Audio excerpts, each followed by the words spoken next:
अस्सलामुअलैकुम। अब तक की अहम खबरों के साथ मैं हूं शहजाद खान। नजर डालेंगे हेडलाइंस पर।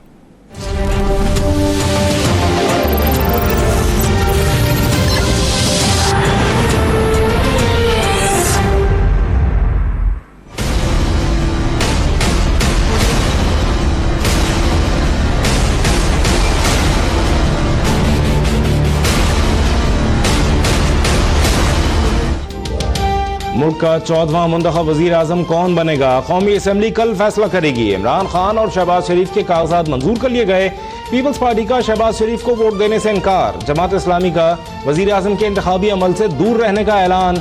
खुर्शीद शाह कहते हैं पीपल्स पार्टी शहबाज शरीफ के अलावा किसी उम्मीदवार को वोट देने पर राजी है।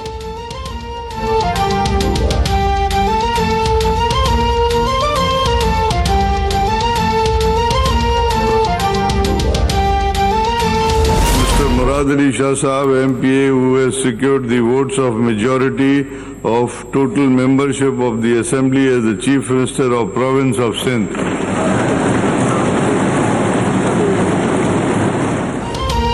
पीपल्स पार्टी की सिंध में मुसलसल तीसरी मरतबा हुक्मरानी। मुराद अली शाह 97 वोट लेकर वजीर आला सिंध मुंतखब। पख्तूनख्वा में भी तहरीक इंसाफ की हुकूमत का तसलसल बरकरार। महमूद खान 77 वोट लेकर वजीर आला खैबर पख्तूनख्वा बन गए।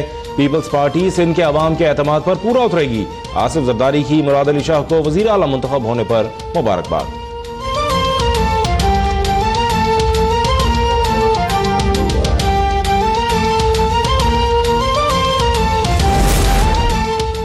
सिंध के अवाम को पता है कि कौन सी जमात उनका दर्द जानती है। इस मरतबा भी हमारे वोटों में 20% इजाफा हुआ। अपोजिशन के इत्तेहाद से कोई फर्क नहीं पड़ा, हमने ज्यादा सीटें ली। नौमुंतखब वजीर आला मुराद अली शाह का सिंध असम्बली में खिताब। कहते हैं लोग तब्दीली की बात करते हैं लेकिन माजी भूल जाते हैं। हमसे मिलकर मैच फिक्स कर लिया करते थे, अब देखेंगे अपोजिशन में कौन आता है। मुराद अली शाह का ख्वाजा इजहार पर तंज।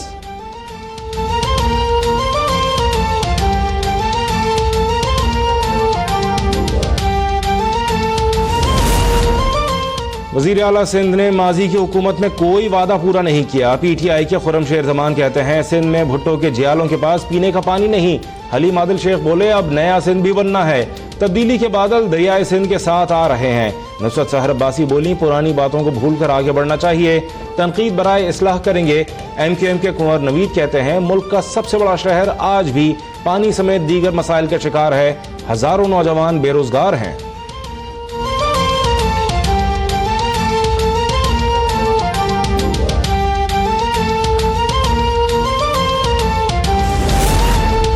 PTI को किसी के कंधे पर नहीं, 22 साल जद्दोजहद के बाद मौका मिला है। आवाम के भरोसे को ठेस नहीं पहुंचाएंगे, हर महकमे में शफाफियत लाएंगे। नौमुंतखब वजीर आला पख्तूनख्वा महमूद खान का असम्बली से खिताब। कहते हैं ऐसी हुकूमत चलाएंगे कि तीसरी मरतबा भी हमारी हुकूमत आएगी।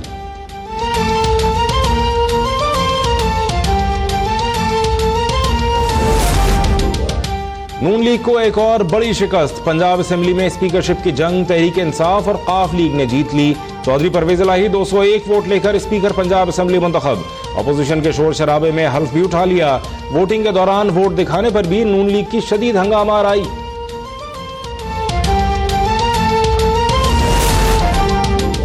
पीपल्स पार्टी और नून लीग में दरारें मजीद गहरी। पीपल्स पार्टी की जानिब से स्पीकर के इंतखाब का बॉयकॉट। हसन मुर्तजा कहते हैं शहबाज शरीफ पर एतराज की वजह से वोट नहीं दिया।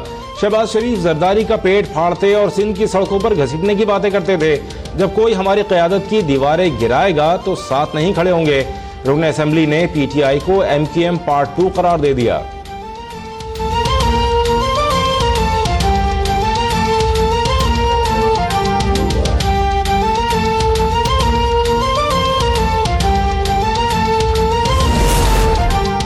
वोट लेने के लिए अरकान की खातिर मदारात। चौधरी परवेज इलाही की जानिब से तगड़े नाश्ते का एहतमाम।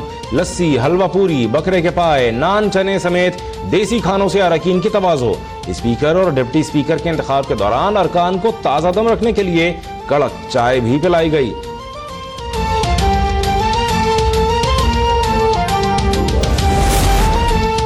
परवेज इलाही ने स्पीकरशिप के लिए हमारे अरकान से राब्ते किए। साद रफीक का दावा, कहा फॉरवर्ड ब्लॉक बनाने की कोशिशें नहीं करनी चाहिए।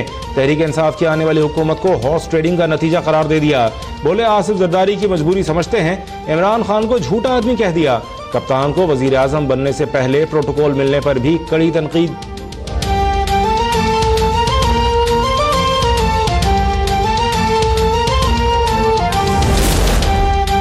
साद रफीक साहब, आपने अपना शौक पूरा कर लिया, अब हम बताएंगे कौन नारे लगाता था और कौन काम करता है। पीटीआई के सीनियर रहनुमा महमूद रशीद का लीगी रहनुमा को जवाब, कहा हमने किसी से ताउन नहीं मांगा बल्कि हमें ताउन की पेशकश की गई।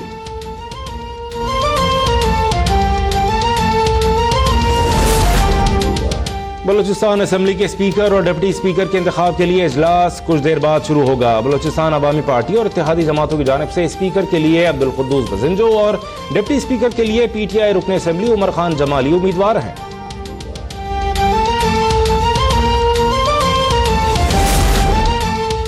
सदारती इलेक्शन 4 सितंबर को होगा। इलेक्शन कमीशन ने शेड्यूल जारी कर दिया। कागजात नामजदगी जमा कराने की आखिरी तारीख 27 अगस्त मुकर्रर। इलेक्शन कमीशन के मुताबिक उम्मीदवारों की हतमी फहरिस्त 30 अगस्त को जारी होगी। पार्लियामेंट और चारों सूबाई असेंबलियों में पोलिंग सुबह 10 बजे से शाम 4 बजे तक होगी।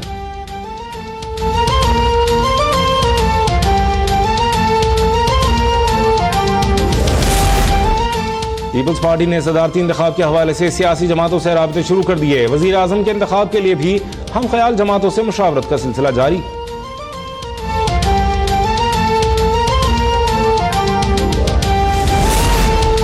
और इमरान खान नाअहली केस की समाअत करने वाला इस्लामाबाद हाई कोर्ट का बेंच फिर टूट गया। जस्टिस अतहर मिनल्लाह की माजरत। पीटीआई फॉरेन फंडिंग केस की समाअत। इस्लामाबाद हाई कोर्ट ने इलेक्शन कमीशन और अकबर एस बाबर को नोटिस जारी कर दिया। जस्टिस मियां गुल हसन ने करार दिया कि सिर्फ पीटीआई तमाम सियासी पार्टियों को शफाफ होना चाहिए। अदालत का इलेक्शन कमीशन को अकबर एस बाबर को पीटीआई अकाउंट्स की तफसीलात देने का हुक्म।